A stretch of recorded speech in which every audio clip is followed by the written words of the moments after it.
when somebody they got two people that they're dealing with in life, and yet they're operating by what would be kind to say is a double standard, hypocrisy.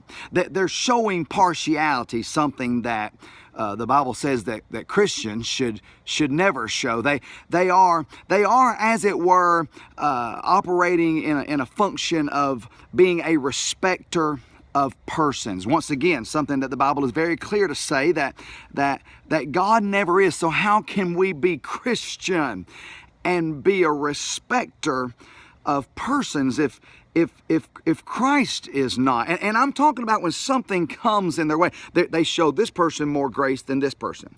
They show this person more forgiveness than this person. They'll try to reason it out or help it out or correct the situation with this one. With this one, hey man, just put them to the wolves. Just kick them out. Just move them along, right? I mean, hello, am I getting there? Does that make you sick like it does me?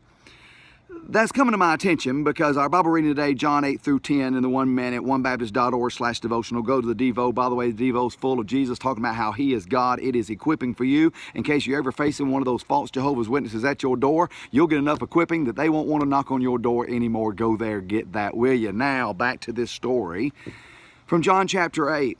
Because the scribes and the Pharisees have, as it were, found a woman in adultery.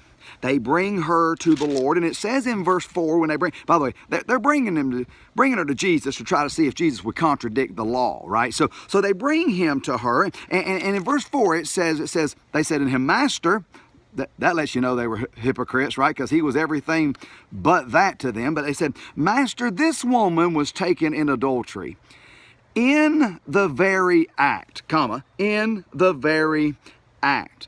Now Moses in the law commanded us that such should be stoned, but what sayest thou? What say you, Jesus? And again, they're trying to get him to contradict what Moses said.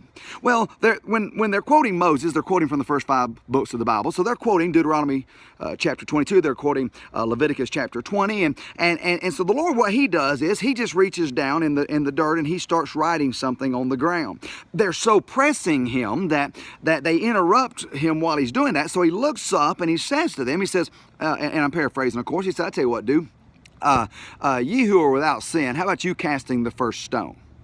Now understand, He's not excusing what this woman did. He'll deal with her, and then in fact, He forgives her, and He tells her to go and sin no more. Aren't you glad the Lord has done that with me and you as well?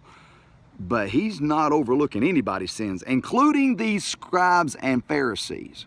He's writing down, when he looks up and he says that, they all dissipate. They all, in fact, the Bible tells us in verse 9 that they were convicted by their own conscience, so they went out one by one, and that's why she was left there with no accusers. But I want you to get this. Listen, I've heard it presupposed of what he was writing on the ground, perhaps with some of their names because they had been with her too, but there's no scriptural proof of that. But there is scriptural proof of this.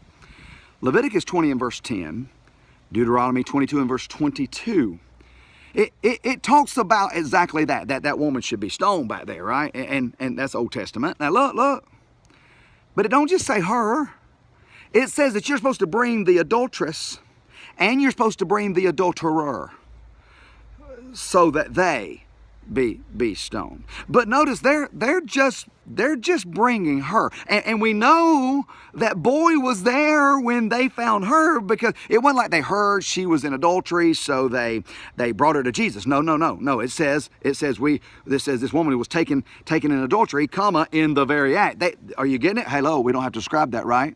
They busted her in the very act. So boy was right there as well, but they only bring her. Is it possible that dude who was with her might just have been a friend of theirs? Maybe they thought more highly of him. Maybe they thought they'd deal with him a little different than they would her. No forgiveness, no grace for this woman. No, let's just stone her. And so that little thing that Jesus is writing, if He's just writing Leviticus 20 and verse 10, Deuteronomy 22 and 22, He's already writing how they were sinning in not bringing them both. Let's not be any respecter of persons. Let's show all people all grace the same way that God showed that to me and you. Go and sin no more. God bless.